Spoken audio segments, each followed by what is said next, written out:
So students, now we'll take up the another concept of streamlined flow of liquids as well as fluids, both दोनों में होगा, and Bernoulli's theorem. तो ये देखिएगा this concept, अभी जैसे हमने पहले क्या पढ़ा, Pascal's law, body at rest, liquid at rest, तो वहाँ पे फोर्सेस कैसे लग रहे थे, that we have done. Now will see the case when the liquid flow is in motion. Liquid flow मतलब लिक्विड एंड गैस, फ्लूइड की बात करेंगे हम, लिक्विड और गैस दोनों की बात कर सकते हैं यहाँ पे ना। When they are going the stream line flow, primarily हम लिक्विड ही देखेंगे। तो स्ट्रीम लाइन जब फ्लो होता है उसमें बर्नौलीज थ्योरम कैसे अप्लाई होता है, और दोनों कंडीशन को देखते हैं, ठीक है। तो first of all I will see this stream line flow क्या होता है। स्ट्रीम लाइन फ्लो का अगला एग्जाम्पल नाम है laminar flow, laminar flow of liquids. ये बाद में करेंगे, पहले हम लोग स्ट्रीमलाइन फ्लो की बात कर लेते हैं। तो स्ट्रीमलाइन फ्लो क्या होता है, it is assume that any liquid, मान लो कोई पाइप है और varying area of cross section, if I say there say some pipe और ऐसे इसका area of cross section vary कर रहा है, से यहाँ से ऐसे जा रहा है liquid, and here the area cross section this. तो लिक्विड इसके थ्रू अगर एक एंड से दूसरे एंड पे चला जाता है, यहाँ पे liquid molecule they are moving, तो they are assume to be moving the fine streams parallel to each other. तो लैमिनर फ्लो में लिक्विड से यहाँ पे हमने तीन स्ट्रीम की बात कर ली। तो लिक्विड इस एंड पे एंटर करेगा और यहाँ पे मान लो इसकी वेलोसिटी v1 है और एरिया कितना है a1 है। यहाँ पे जब आ गया तो आप मान लें कि यहाँ पे जब velocity is v2 and here the area is a2। तो there in the stream line flow condition happens equation of continuity. क्या होता है, इक्वेशन ऑफ कंटिन्यूटी की बात कही जाती है। इक्वेशन ऑफ कंटिन्यूटी, जब भी लिक्विड एंटर कर रहा है किसी पाइप में पर सेकेंड कितना अमाउंट ऑफ वाटर, दूसरे एंड से लिक्विड इज कमिंग आउट, तो यहाँ पे कहा गया कि product of area of cross section and velocity is constant. इन दोनों का प्रोडक्ट क्या रहता है, कांस्टेंट रहता है। Product of area of cross section and velocity of the liquid flow here it remains constant.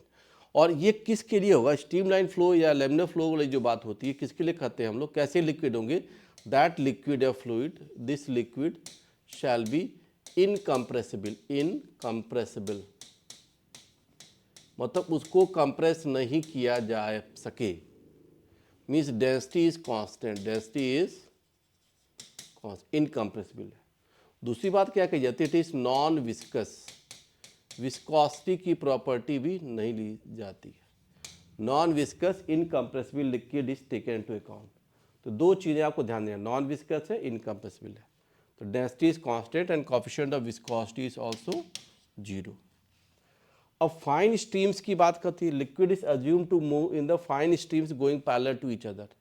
It is similar to the vehicle moving on the road highways पे, say 7 lane highway it is, all the vehicles in one lane they are following the speed of the vehicle ahead of it ना, हर एक का वैसे ही flow हो रहा है, streamline flow की बात। और दे डू नॉट इंटरसेक्ट, मान लो कोलाइड हो गया, एक्सीडेंट हो गया, no, they should not intersect. तो वो फाइन स्ट्रीम्स में एक दूसरे से ऐसे जा रहे होते हैं।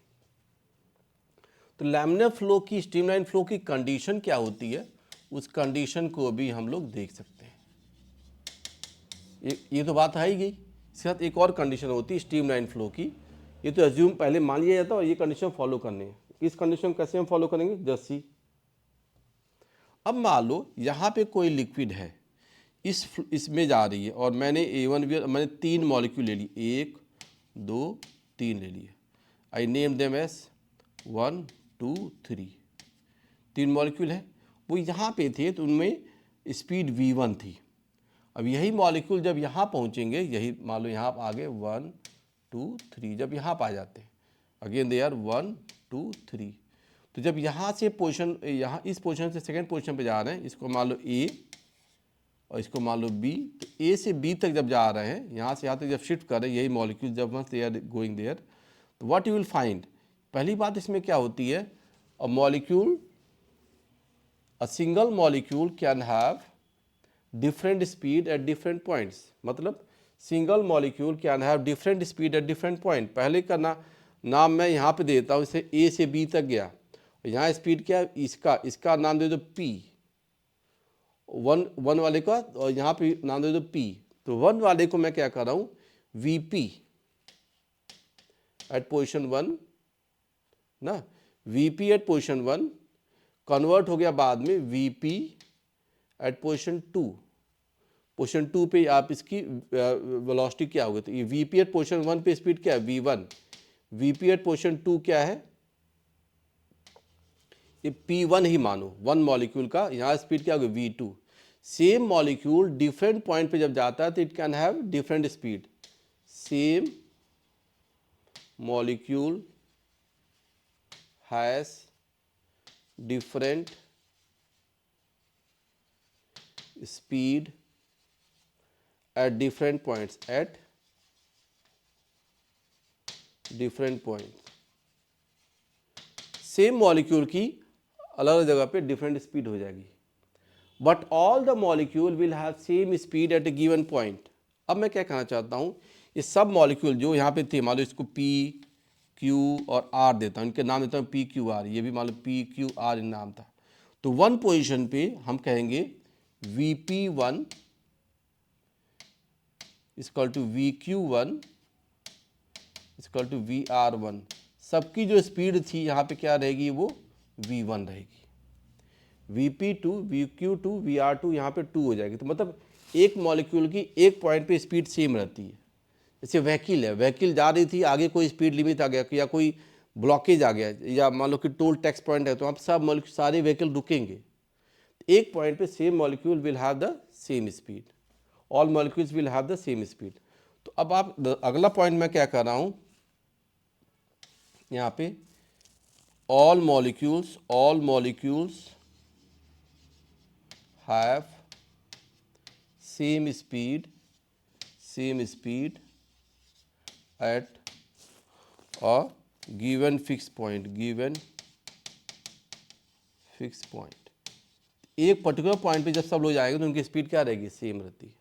तो ये इक्वेशन ऑफ कंटिन्यूटी आपको ध्यान देना है। एक ही मॉलिक्यूल अलग अलग जगह पे अलग स्पीड लेगा, बट ऑल द मॉलिक्यूल्स एक जगह पे उनकी एक स्पीड फिक्स होती है एक पर्टिकुलर स्ट्रीम में। तो ये एक आइडिया होगा, and they do not intersect each other. ऐसा अज्यूम किया जाता है कि जैसे वो 8 लेन था ना, अच्छा लिक्विड जब मूव करा तो there are billions of lanes going parallel to each other. Say thread में फाइन रेशे होते हैं, रोप की थ्रेड में, रोप में मान लो fine threads are twisted together. ऐसे ही यहाँ पे all these molecules, even finer streams, they are going parallel to each other and they do not intersect। ये तो हो गया कंडीशन। उस कंडीशन पे इक्वेशन ऑफ कंटिन्यूटी क्या आती है, A1 V1 equal to A2 V2।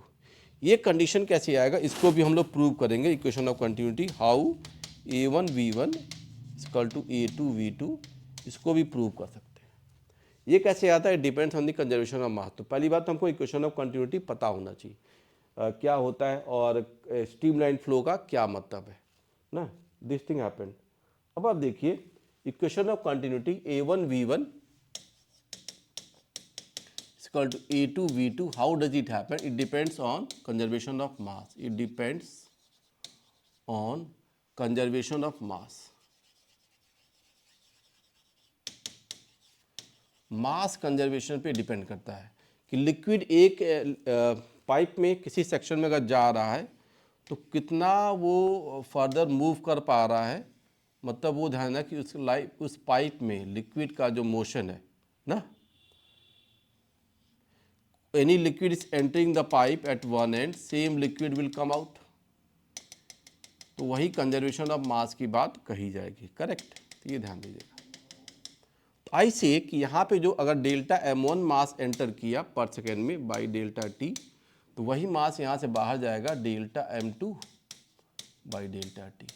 और लिक्विड का आप डेंसिटी क्या मानोगे, कांस्टेंट, रो इज कांस्टेंट। कि इसमें कहीं कोई सोर्स तो लगा नहीं, वाटर का पंप तो लगा नहीं, कहीं रिवर से पानी आ नहीं रहा है, ये पाइप आइसोलेटेड है, इंसुलेटेड है। तो इस पाइप में जितना पानी एक एंड पे एंटर करेगा उतना ही बाहर जाता है। अब आप देखिए डेल्टा m1 जो मास आएगा वो क्या होगा, वेलोसिटी आप ले लो v1 into delta t time से डिस्प्लेसमेंट आ गया इंटू एरिया इंटू डेंसिटी। ये डेल्टा m1 आ गया, जितना मास यहाँ पे एंटर किया, that should be equal to delta m2, वो क्या होगा A2 V2 delta t into rho. A2 V2 delta t rho, A1 V1 delta t into rho का प्रोडक्ट क्या रहेगा, कांस्टेंट। यहाँ से हम क्या कह लेंगे, देखिएगा, density is remaining constant, time is also constant. I will say mass अगर ऐसे चेंज आए तो हम क्या कहेंगे, A1 V1 equal to A2 V2। इसका प्रोडक्ट यहाँ पे सेम रहेगा। Even you can take the third point also, बीच में मान लो हमने कोई थर्ड पॉइंट यहाँ पे ले लिया, से here area of cross section I am taking A3 and velocity here is V3. You can even equate it equal to A3 V3. Product of area of cross section and the velocity is constant. मतलब जहाँ पे pipe पतला हो गया वहाँ speed ज़्यादा हो जाती है। Pipe area of cross section is more, speed is less. तो रिवर फ्लो में आप देखते हैं, river flow, river Ganges is coming from Himalayas, in the Rishikesh and Haridwar the river speed is more. The same river is coming to this Allahabad, Varanasi, there the speed is less, उसका river banks बढ़ गया। That river can be treated as a half cylinder, horizontal half cylinder, जो ऊपर top पे open है ना, ऐसा आप मान सकते हो। तो लाइक दैट इट फ्लोज। और ये कंटिन्यूटी इक्वेशन इज वैलिड दिया, तो ये कंटिन्यूटी इक्वेशन कभी भी हम लोग स्ट्रीमलाइन फ्लो में अप्लाई करते हैं। Now for the streamline flow only this Bernoulli's theorem is applied. तो बर्नौली व द साइंटिस्ट, उन्होंने क्या किया, इस चीज़ को फर्दर देखा, बर्नौलीज प्रिंसिपल। तो बर्नौलीज प्रिंसिपल जो था वो कैसे वर्क करता है वो हम देख सकते हैं। तो in the for streamline flow of liquids उन्होंने कहा कि P plus half rho V square plus रो GH का सम क्या रहेगा, कांस्टेंट। ये तीन एनर्जी डेंसिटी का सम ही सेड इट रिमेन्स कांस्टेंट ना, ये चीज़ कहा। अब देखो ये कुछ काइनेटिक एनर्जी जैसी बात लिख रही है, तो इसको आप देख लो, काइनेटिक एनर्जी डेंसिटी का मास अपॉन वॉल्यूम से डेंसिटी हो गई। ये mgh जैसी बात हो रही है, mgh अपॉन वॉल्यूम, तो ये कहा जाएगा पोटेंशियल एनर्जी डेंसिटी ना। कोई स्ट्रीमलाइन फ्लो में ये चीज़ आ गई। तो P डेल्टा V देखो वर्क होता है, PV equal to P delta V work, हम लोग पढ़ते हैं केमिस्ट्री बहुत सारा। तो this pressure is called pressure energy density, it is called P is called pressure energy density. तो तीनों एनर्जी डेंसिटी का sum, the sum of all three energy density of streamline flow of liquid और gases, it remains constant. All the three energy density some it is constant. कोई दो बढ़ा तो एक घटेगा, कोई दो घटा तो एक जरूर बढ़ेगा। तीनों एक साथ नहीं घटेंगे, तीनों एक साथ नहीं बढ़ेंगे, सो दैट एक जरूर घटना चाहिए या एक जरूर बढ़ना चाहिए। तो वो अप्रोच आपको यहाँ पर देखना है, और इसको हम लोग प्रूव भी करेंगे। How does it work, it is based on work energy theorem. Work energy theorem पे ये काम करता है, it works on the work energy theorem. और वर्क एनर्जी थ्योरम वही जो हमने पढ़ा था, sum of work done by all the forces equal to change in kinetic energy. वहीं से इसी को प्रूव किया जा सकता है, दिस बर्नौलीज थ्योरम। तो इसका हम प्रूव भी करेंगे। फर्स्ट ऑफ ऑल इसका प्रूव करके देखते हैं क्या रिजल्ट आ रहा है, and then we see how does it happen. Clear. तो इन दोनों का एक कॉन्सेप्ट हम पहले देखें। तो देखो एक चीज़ थोड़ा पहले एक्सप्लेन कर दूँ, A1 V1 A2 V2 वाली बात को, आपने कोई बकेट से पानी किसी हाइट से गिराओ, तो जब पानी नीचे आता है ना तो टैपरिंग हो जाती है, तो दिस वॉल्यूम, और जैसे पानी नीचे आएगा तो आप देखते हो अपने आप उसका एरिया क्रॉस सेक्शन कम हो जाता है। Water falling through height H, water falling from A tap, मान लो यहाँ पे हम कहते हैं कोई टैप लगा देते हैं, टैप से पानी को गिरने दो, तो ये टैप से अगर पानी H हाइट से गिर रहा है तो आप देखते हो here area cross section is A1 and velocity is V1। जब यहाँ आता है देखो एरिया इसका A2 छोटा हो गया दैन A1, तो यहाँ जो इसकी वेलोसिटी V2 होगी, that V2 is greater than V1, and I can say that V2 square equal to V1 square plus 2GH। ये टर्म भी आप देख सकते हो अगर ये H हाइट से फॉल हो रहा है तो equation of continuity itself follows, ये रूल अपने आप फॉलो हो जाता है ना। उसमें कहीं अलग से कोई जरूरत नहीं कि पाइप लगा दे हैं, पाइप में डालना लिक्विड की जरूरी नहीं है, वैसे भी अपने आप को स्ट्रीमलाइन फ्लो में होता है। हम स्ट्रीमलाइन फ्लो को कैसे फील करें, जैसे घर में कोई वाटर टैप है, उसको जब पूरा खोल देते हो वाटर टैप को, तो you find the water scattering out also, थोड़ी सी आवाज़ भी आती है, वो नहीं, हम थोड़ा इसको बंद करें हाफ तक, हाफ, और उसको धीरे धीरे बढ़ाते जाएं ओपनिंग की तरफ, एक ऐसा till the time water is falling on the ground and it is not making noise, it is falling on the sink base not making any noise, तो वो स्ट्रीमलाइन फ्लो है। हाई स्पीड पे जो हो जाता है स्ट्रीमलाइन फ्लो ब्रेक करता है, वो टर्बुलेंट स्पीड की तरफ चला जाता है।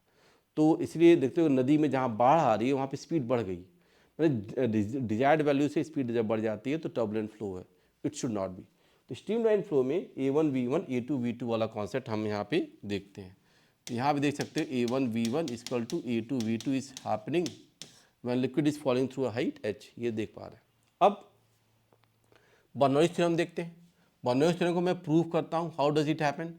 तो देखिएगा, एक मैं कोई पाइप लूँगा एंड गोइंग लाइक दिस, और इसका एरिया ऑफ क्रॉस सेक्शन थोड़ा वेरी कर दे रहा हूँ। यहाँ एरिया क्रॉस सेक्शन बढ़ा दिया मैंने। इस पाइप को आप देखो, it is going like this, और ये ग्राउंड है, दिस इज ग्राउंड। इसको आप ग्राउंड मान लीजिए।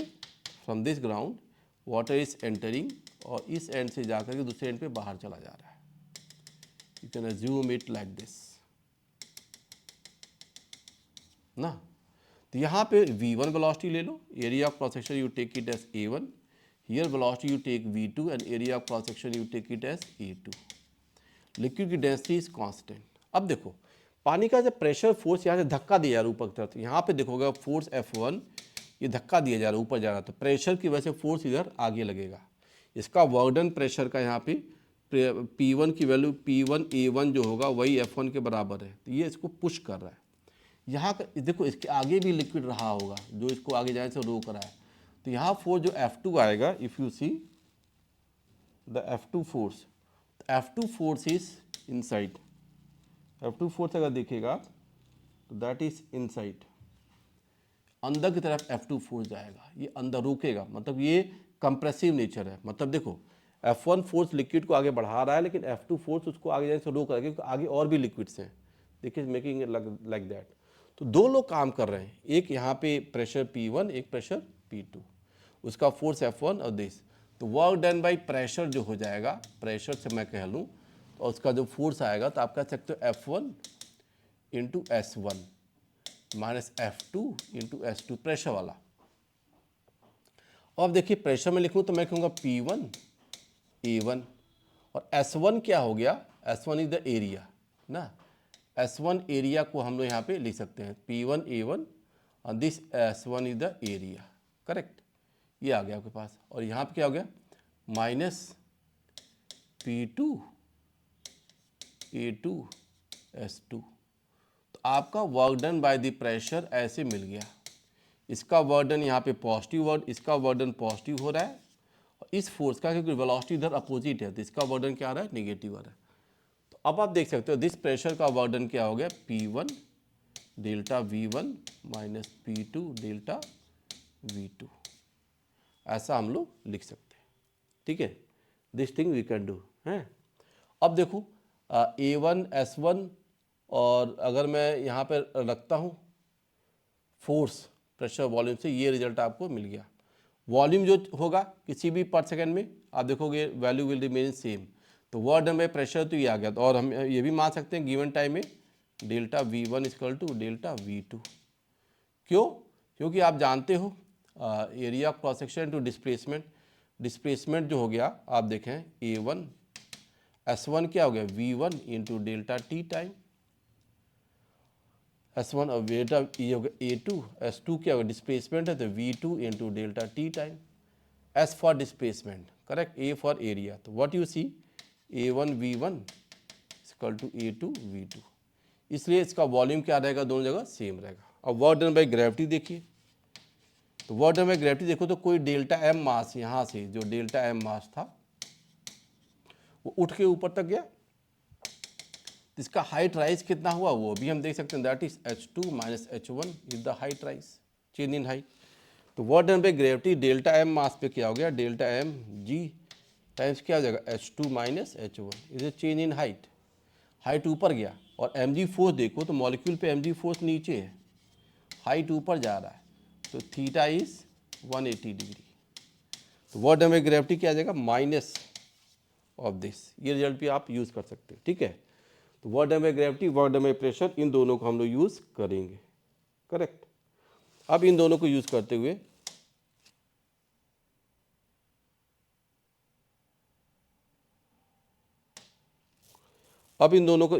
हुए हम लोग ये करते हैं, ठीक है। तो अब इसको मैं अप्लाई करूंगा and C, let us C.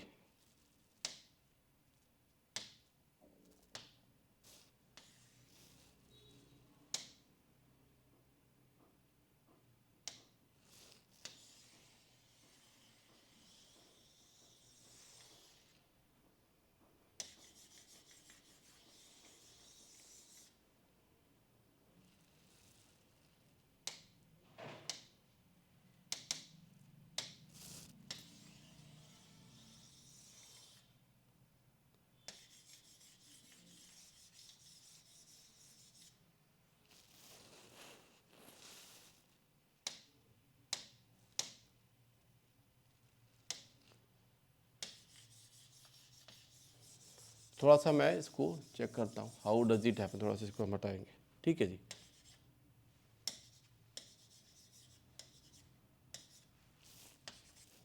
Now I will see कि अब इस वर्क डन को यहाँ पे सेम पेज पे हाउ डू आई राइट। थोड़ा सा मैं चेक करूँगा, देखिएगा। तो work done by gravity plus work done by pressure, that is changing kinetic energy half delta M mass, और changing kinetic energy v2 square minus v1 square मैं लिखूंगा। यहाँ पे स्पीड आपकी v2 है and here the speed is v1। तो changing kinetic energy is always final kinetic energy minus initial kinetic energy, this I will write. तो work done by gravity देखो क्या हो गया, delta m g times h2 minus h1 विद minus sign. Work done by gravity is this. अब देखिएगा, तो work done by gravity is, आप यहाँ पे देखें तो minus delta m g h2 minus h1, ये आ गया आपके पास। और फर्दर देखो वर्क डन बाई प्रेशर, तो वर्क डन बाई प्रेशर जो आ गया, तो work done by pressure if I see, तो that is P1 delta V minus P2 delta V। ऐसे आप कर सकते हो, समझ गए। तो दोनों का वर्क डन देख लो, तो टोटल वर्क डन क्या हो गया, P1, you will see it as P1 delta V minus P2 delta V minus delta m g h2 minus h1, ठीक है, equal to half delta m v2 square minus v1 square, ऐसा लिख दूंगा मैं। This the term, ये term आपको यहाँ पर मिलेगा। इफ़ आई रिलेट, तो अब आप देखिए थ्रू आउट को अगर मैं लिखना चाहता हूँ तो मैं थ्रू आउट को वॉल्यूम से डिवाइड कर दूँ तो क्या हो जाएगा, P1 minus P2 minus delta M by volume हो गया rho minus rho g times h2 minus h1 equal to half rho v2 square minus v1 square, this thing we have. अब देखो यहाँ से क्या कहूँगा मैं further, if I use it, तो मैं कहूँगा देखोगे माइनस साइन लीजिए P1 plus rho ji h1 plus half rho v1 square equal to P2 plus rho g h2 plus half rho v2 square, ये आ गया। तो ये टर्म आपको यहाँ पर मिल रहा है, how the energy is getting conserved, how the energy is getting conserved, ये हम लोग देख सकते हैं। अब यहीं को हम क्या कहते हैं, P1 P plus half rho v square plus rho g h, this sum value is remaining constant. तो work done by all the three forces, sorry दो फोर्सेस हैं, एक प्रेशर का और एक ग्रेविटी का, दोनों का work done equal to change in kinetic energy, this I have proved, correct.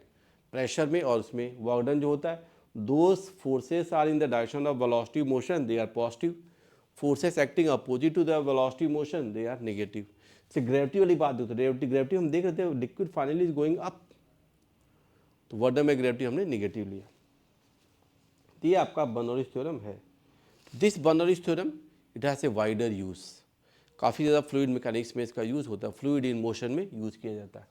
तो बर्नौलीज थ्योरम को हम जो फंडामेंटल लाइन आ गया आपकी P plus half rho V square plus rho g h, this remains constant, इसको यूज़ करेंगे कहीं पे भी, ठीक है।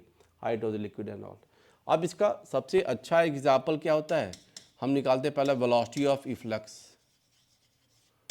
वेलोसिटी ऑफ इफ्लक्स, कोई लिक्विड बाहर निकल रहा है किसी कंटेनर से तो कितने स्पीड से निकलेगा, that thing we can see. तो ये देखो, ये मेरा कोई कंटेनर है एंड दिस कंटेनर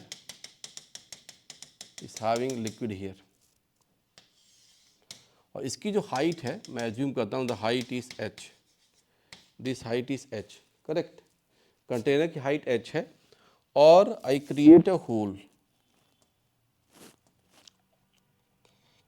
यहां मैंने एक होल क्रिएट किया और let the liquid come out from here.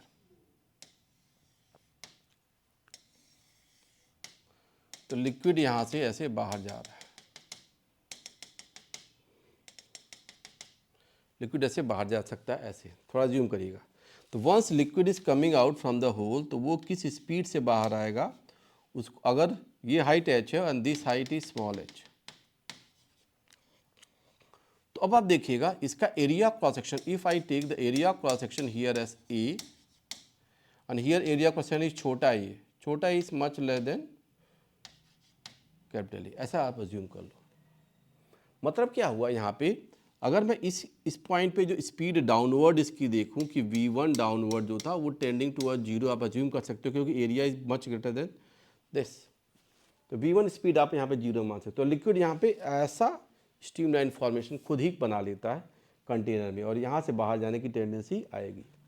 अब आप देखो तो बर्नौलीज थ्योरम मैं यूज़ कर सकता हूँ यहाँ पे स्ट्रीमलाइन फ्लो, ऊपर एयर में एटमॉस्फेरिक प्रेशर है, ये भी खुल गया यहाँ पे तो ये भी एटमॉस्फेरिक प्रेशर आ गया। अब हाइट ऑफ द लिक्विड यहाँ पे ऐसे आ गया, यहाँ पे जो इसकी हाइट होगी h माइनस h होगी, तो मैं बर्नौलीज थ्योरम यहाँ पे लिक्विड में अप्लाई करूँगा। तो टॉप पॉइंट पे देखो क्या करूँगा, P naught plus rho g capital H plus half rho V2 square, यहाँ पे स्पीड, यहाँ स्पीड देखो हाँ 1 था तो वो V1 half rho V1 square. बाद में देखिए यहाँ पे स्पीड V2, ये P naught plus half rho V2 square को V square plus rho g and this height is h minus h, देखो ये जो हाइट आएगी ये h माइनस h है। तो this result we can do, correct. एक टर्म देखिए यहाँ पे ऐसे आ जाएगा। अब फर्दर मैं क्या देख सकता हूँ, दोनों ओपन टू ईयर थे तो ये पी नॉट गॉट कैंसिल्ड और रो जी h, तो आप देखोगे रो जी छोटा h आएगा, v1 स्क्वायर स्टैंडिंग टू और 0, तो इसको मैं 0 कर दिया, that is equal to half rho v square. From here we got v square is equal to 2gh, velocity of flux ऐसे आ गया। तो दिस इम्प्लाइड दैट v की वैल्यू क्या आ गई अंडर रूट 2gh, ये रिजल्ट हम लोग यूज़ कर सकते हैं वेलोसिटी ऑफ फ्लक्स। तो लिक्विड जब यहाँ से बाहर आएगा तो इसका वेलोसिटी ऑफ फ्लक्स क्या आ गया अंडर रूट 2gh। यही टॉर्सलीज थ्योरम है ना, ये टॉर्सलीज थ्योरम भी होता है।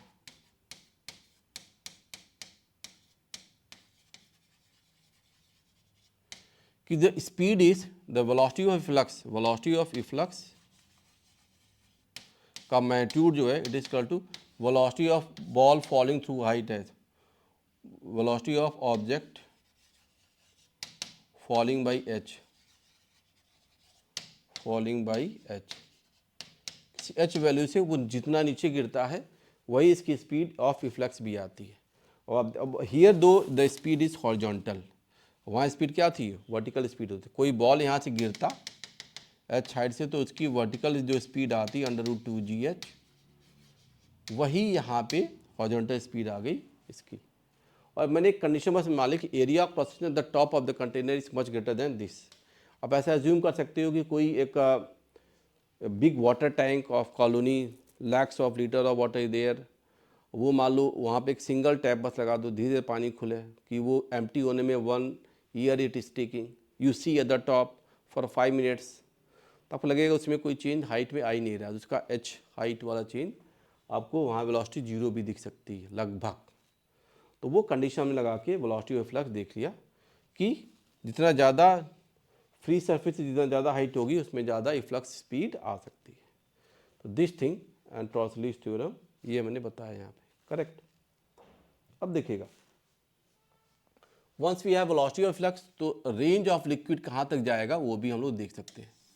कि मान लो ये कंटेनर हमारा है like this, velocity of flux हमको मिल चुका है, that we know the velocity of flux.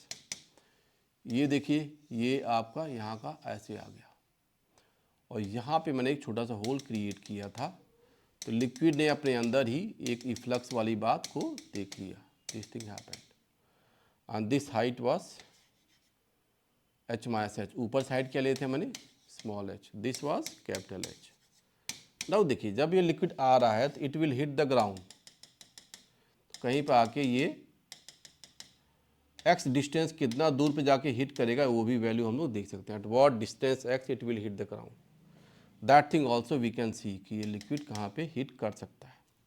अब देखो वेलोसिटी ऑफ फ्लक्स तो मिल गया v, वो हॉरिजॉन्टल वेलोसिटी थी, और कितना डिस्टेंस हिट करेगा तो आप देखिए यहाँ पे इसकी जो डाउनवर्ड है वो रेंज, तो रेंज x को हम लोग निकाल सकते हैं कि what the range x it can have, कितनी दूर पे जाके ये हिट करेगा। देखो अब इसमें केस में मैं क्या कहूँगा कि इसकी वेलोसिटी डाउनवर्ड जीरो, इसकी वेलोसिटी uy जो है वो क्या है, जीरो है। तो टाइम टेकन टू फॉल, कितना हाइट नीचे गिरा, h minus H. h minus H height को गिरने में कितना टाइम लगा, half G T square, because uy is zero, यहाँ पे इसका y एक्सिस पे कोई वेलोसिटी सच नहीं है, समझ रहे हैं, थीटा 90 डिग्री है। तो t की वैल्यू क्या आ गई, 2 times h minus h upon g ना, ये रिजल्ट आ गया। तो टाइम t की वैल्यू 2 times h minus h upon g, ये टाइम इसमें लिक्विड आगे जाके ग्राउंड को हिट करेगा, ये भी हम लोग देख सकते हैं टाइम आगे। तो डिस्टेंस x क्या आ गया, x निकाल सकते हो, तो velocity of flux into time, तो वो क्या था, अंडर रूट 2gh, और टाइम देखो क्या आ गया यहाँ पे, it is under root of 2 times h minus h upon g, the the x range.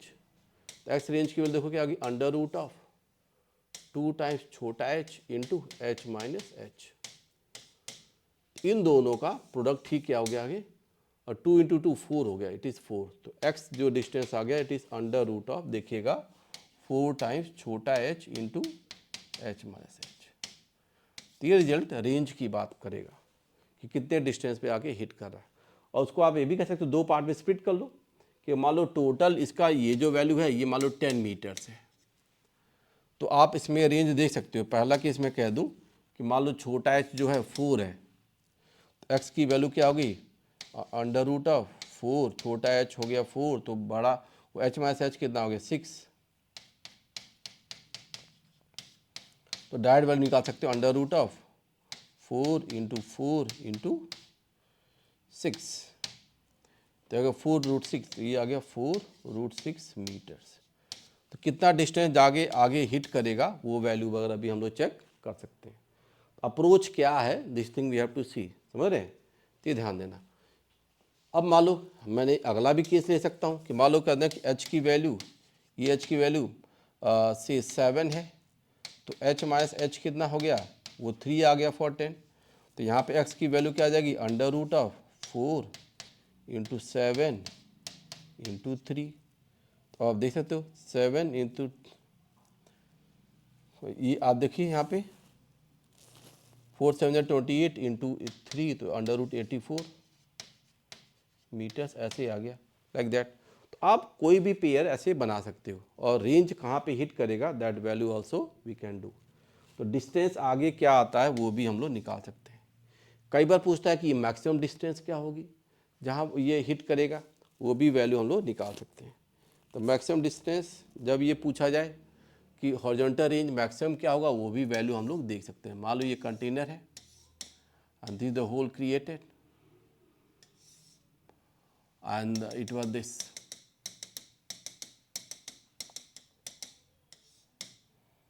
ये लिक्विड ऐसे जा रहा था, यहाँ पे जा रहा था, this height is capital H, और यहाँ से हाइट क्या है, छोटा h है, ये डिस्टेंस x था। इस x को अगर मैक्सिमम करना है तो जनरल फार्मूला ऑफ x की वैल्यू तो आपको मिली गई थी, तो general formula of x was under root of 4 times h into H minus h. अब आपको ये होल कहाँ पे क्रिएट किया जाए, तो small h by capital H का क्या रेशियो हो, तो आप क्या कर सकते हो कि dx बाई डी एच को जीरो कर दो, dx by d h make it equal to zero. यहाँ पे क्या कर दो, अंडर रूट वाले टर्म को इसे जीरो कर दो, तो क्या कर दो, d बाई डी एच कि कोई चीज़ मैक्सिमम है तो उसका रूट भी मैक्सिमम होगा। तो into H minus H square, इसको डिफ्रेंशिएट करके आप क्या कर दो, जीरो कर दो। देखो क्या आ गया ये, d by d h of h is h, इसको डिफ्रेंशिएट कर दो h into h, capital H minus 2h equal to zero. तो एच की वैल्यू क्या आ गया आपके पास, इट इज एच बाई 2 आ गया। अगर ये होल आपका स्मॉल एच की वैल्यू, ये रेशियो अगर 1/2 आता तो रेंज इज मैक्सिमम, तो इसका रेंज मैक्सिमम आ सकता है। मान लो हमारे पास जो कैपिटल एच था पहले कितना था, 10 मीटर्स यू टुक, तो यहाँ पे जो मैक्सिमम रेंज आ सकता है एक्स मैक्सिमम, वो देख सकते हो आप, वो क्या हो गया, under root of just see, ये जो रिजल्ट आ रहे हैं आपके पास 4 टाइम्स, और ये हो गया आपका 5 इंटू 5 ना। तो ये क्या आ गया, देखो 4 टाइम्स 25 इंटू 400, तो 10 मीटर्स आ गया। तो 10 metres is the maximum range. तो आप देखोगे क्या, जो मैक्सिमम रेंज आता है x maximum in general, maximum height के बराबर ही होता है। ये भी आप याद रख सकते हो कि container is filled up to height of 10 metres, तो उसका मैक्सिमम रेंज भी कितना होगा, 10 मीटर ही होगा। रेस्ट जो भी होल क्रिएट किए जाएंगे उसमें जो हाइट रेंज आएगा वो कम आएगा।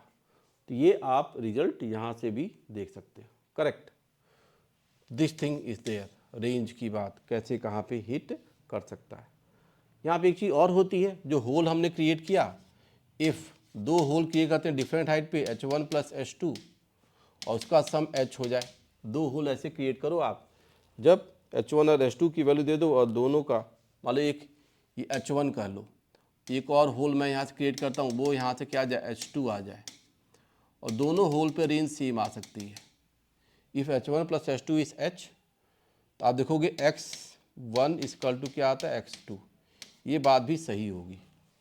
मतलब मैं क्या कहना चाहता हूँ, अगर मान लो h1 था आपका 7 मीटर, h2 था आपका 3 मीटर, तो दोनों पे रेंज क्या आएगी, सेम आएगी। फिर h1 मान लो कहता हूँ मैं 4 मीटर, h2 मान लो कहता हूँ 6 मीटर, तो दोनों पे फिर से 4 + 6, इन दोनों में भी रेंज क्या आएगी, सेम आएगी। 2.5 7.5 फिर से रेंज सेम आएगी। If h1 plus h2 is h, तो उस केस में रेंज क्या आती है, सेम आती है। और अगर h/2 हो गया तो सिंगल वैल्यू आ गई, सिंगल वैल्यू आ गई तो दैट इज दिस। तो वेलोसिटी ऑफ फ्लक्स को यहाँ पे और रेंज के साथ हमने डिफाइन कर दिया। It has a use Bernoulli's theorem का। अब इसके बाद बर्नौलीज थ्योरम का एक और अच्छा सा यूज आता है, मैंने कहा it happens in liquid and gases both. I can take it for take off action of aeroplanes, take off action of aeroplanes, किसी एरोप्लेन का जो टेक ऑफ एक्शन होता है उसमें भी बर्नौलीज थ्योरम यूज़ किया जाता है। कैसे याद देखो, सपोज ऐसे ये हमारा एरोप्लेन है and it has the wings also, और ऐसे व्हील लग गया, इसके विंग्स भी हैं। प्राइमरी मैं इसको बॉडी से भी ऐसे ले सकता हूँ, समझ गए ना। और विंग्स भी तो होंगी होंगी, सपोज ऐसे ऐसा इसका जो विंग स्पैन है वो भी आगे ऐसे एक्सटेंड कर रहा है। करेक्ट। तो जो एयर मॉलिक्यूल जो once this aeroplane is going for the take off, इसकी कोई स्पीड v होती है, एयर में जा रहा है। तो देखो वंस, और ये ग्राउंड है, दिस इज द ग्राउंड है ना, ये ग्राउंड है आपका, स्पीड से जा रहा है। तो इस एयर मॉलिक्यूल को दो पाथ मिलेंगे, कुछ एयर मॉलिक्यूल्स यहाँ से एरोप्लेन में ये ऊपर से जाएंगे and some air molecules will go from the bottom. तो ऊपर वाले मॉलिक्यूल की स्पीड v2 मान लो और नीचे वाले की स्पीड v1 मान लो। और आप जानते हो हाइट ऑफ द एरोप्लेन, जैसे मान लो यहाँ पे लेंथ एंड ऑल, तो आप एज्यूम करोगे ग्राउंड से जो हाइट थी इसकी, यहाँ पे ये h1 थी, ऊपर हाइट क्या होगी, h2 आ गई। तो आप देख सकते हो यहाँ पे कि length of the aeroplane is much greater than the height of the aeroplane, ये एज्यूम कर सकते हो आप। और एयर मॉलिक्यूल जब ये एरोप्लेन v से जाएगा तो ये ऊपर वाला कंटूर पाथ ज़्यादा है और नीचे वाले का पाथ लेंथ क्या है, कम है। तो आप देख सकते हो यहाँ पे बर्नौलीज थ्योरम फॉर एयर में यूज़ करूँगा, तो क्या आएगा, it is P1 plus rho GH1 plus half rho V1 square equal to P2 plus rho GH2 plus half rho V2 square. This thing I can use P1 और P2। आप यहाँ पे जो प्रेशर लोगे, यहाँ पे प्रेशर ले लो P1 और यहाँ पे जो प्रेशर लोगे वो क्या ले लो आप P2, P1 P2 और हाइट ऐसे ले लिया गया।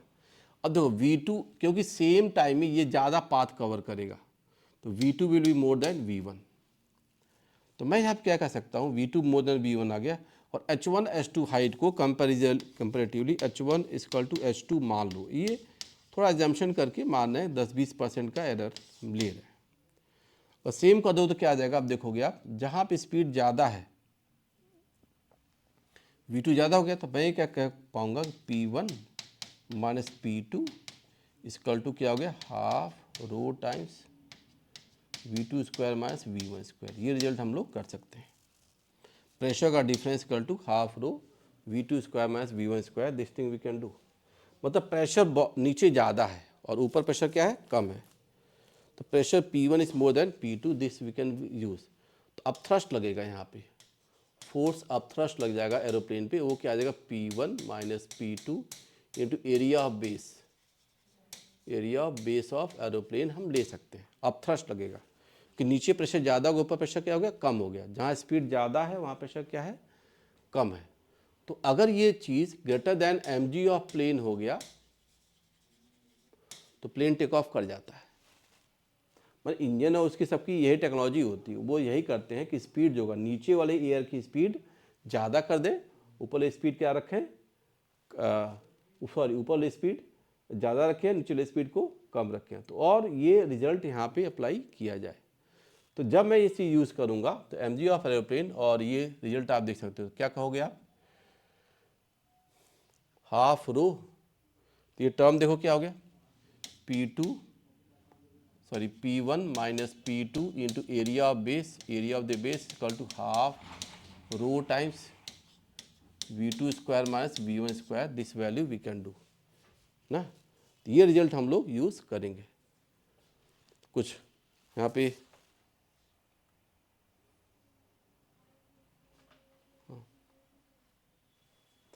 तो ये हम लोग यहाँ पे एरिया ऑफ बेस को बना सकते हैं।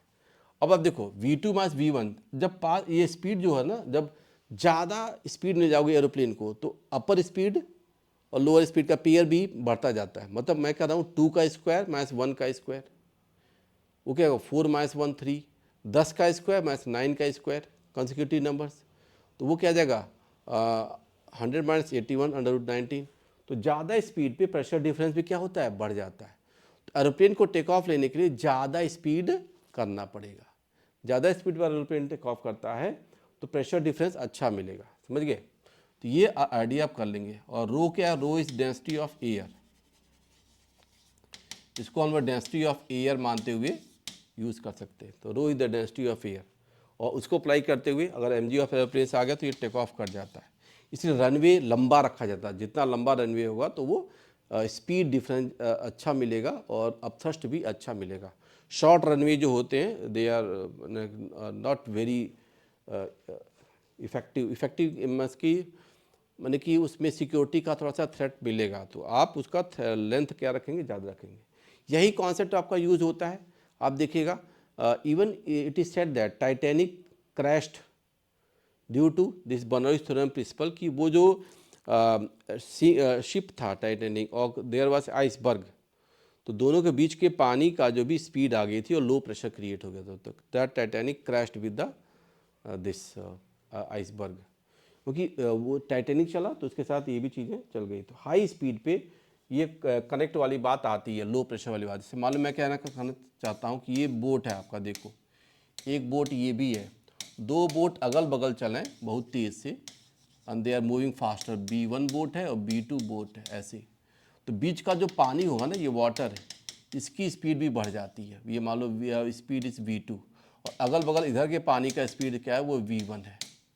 तो जब when the two boat are moving faster तो V2 पानी का स्पीड बगल में पानी की स्पीड से ज़्यादा हो जाएगा, तो V2 is greater than V1। तो यहाँ पे लो प्रेशर बन जाएगा। तो लो प्रेशर में दोनों जो बोट है इनके ऊपर एक फोर्स आएगा, टकराने की चांस बढ़ जाते हैं, they will move high pressure, both the boat can collide. तो ये वाली बात लो प्रेशर वाली बात आ गई थी। कहने का मतलब है कि कोई बहुत लंबी दीवार हो, उसके बगल से आपने एक बस चला दी बहुत तेज, 4 फीट के गैप पे पैरेलल, कुछ समय बाद वो बस टकरा ही जाएगी दीवार से, क्योंकि बाहर का प्रेशर कम है और दीवार और बस के बीच का प्रेशर कम है, बाहर का प्रेशर ज़्यादा है, क्योंकि वहाँ की एयर मॉलिक्यूल बिटवीन द दीवार एंड बस दे विल मूव फास्टर। तो ये बर्नौलीज थ्योरम का वहाँ भी यूज़ होता है। बर्नौलीज थ्योरम का यूज़ आप देखा हो, कोई अम्ब्रेला है, छाता उसका उड़ जाता है, अम्ब्रेला में जो होगा कि हाई स्पीड एयर जो यहाँ से गया तो वो V2 स्पीड आ गया, और अंदर से जो यहाँ पे जो स्पीड है वो V1 कम हो गया, तो V1 is less than V2। Umbrella में अपथ्रस्ट लग गया, ऐसी high pressure to low pressure, ये अपथ्रस्ट अम्ब्रेला को उल्टा कर देता है, that there this thing happens. तो बर्नौलीज थ्योरम के पॉजिटिव नेगेटिव दोनों यूजेस आते हैं। आंधी तूफान आया तो छत जो होती है वो थैश्ड रूफ और tin shed they blow of, तो वहाँ भी यही होता है कि टीन शेड और छत में क्या होगा, ये हमारा कोई घर है मान लो, जैसे हाउस, आंधी तूफान आया तो ऊपर वाले एयर मॉलिक्यूल V2 स्पीड क्या हो जाएगी, ज़्यादा हो जाएगी, अंदर का V1 स्पीड क्या रहेगा, कम रहेगा, V1 is less than V2 आंधी तूफान में। तो यहाँ पे अब थ्रस्ट आ जाएगा, because gas moves from high pressure to low pressure, तो यहाँ प्रेशर हाई है और बाहर प्रेशर क्या है, लो है, तो ये अपथ्रस्ट फोर्स क्या करता है, इस थैश रूफ को बाहर निकाल सकता है। तो ये सारे रिजल्ट बर्नौलीज थ्योरम पे आते हैं। Even the Magnus effect, speed of the ball में रिजल्ट आता है कि speed of V plus omega r ऊपर हो गया, V माइनस ओमेगा आर नीचे आ गया, तो मैग्नेस इफेक्ट में बॉल में जहाँ पे ज़्यादा स्पीड है वहाँ पे लो प्रेशर क्रिएट हो जाता है, हाई लो प्रेशर से होते हैं। इवन मेट्रोज में आप देखते हो कहा जाता है कृपया पीली रेखा से पीछे रहें, बिकॉज जहाँ पे मेट्रो ट्रेन जा रही है ट्रेन, तो वहाँ पे एयर मॉलिक्यूल ड्रैग होकर ज़्यादा स्पीड पे है ट्रैक पे, तो वहाँ लो प्रेशर है, और प्लेटफॉर्म पे ज़्यादा प्रेशर है। तो अगर आप केयरफुल नहीं रहोगे तो you can hit the train, moving train को आप हमेशा हिट करने का चांस बढ़ जाता है, क्योंकि वहाँ पर लो प्रेशर है, तो वो चीज़ कहा जाता है कि कृपया पीली रेखा से पीछे रहें। तो Bernoulli's theorem it has a wide use और डिफरेंट प्रिंसिपल्स इसमें आएंगे, कहीं पे भी इसको अप्लाई करके हम लोग देख सकते हैं, ठीक है। क्वेश्चंस केसेस अलग लगा सकते हैं, but everywhere it can be proved, that thing we can do. Siphon method होता है, साइफन मेथड में भी बर्नौलीज थ्योरम को हम लोग अच्छा यूज़ करते हैं कि कैसे कोई भी कंटेनर से you can empty in other one, all this things they can be done. Thank you all of you.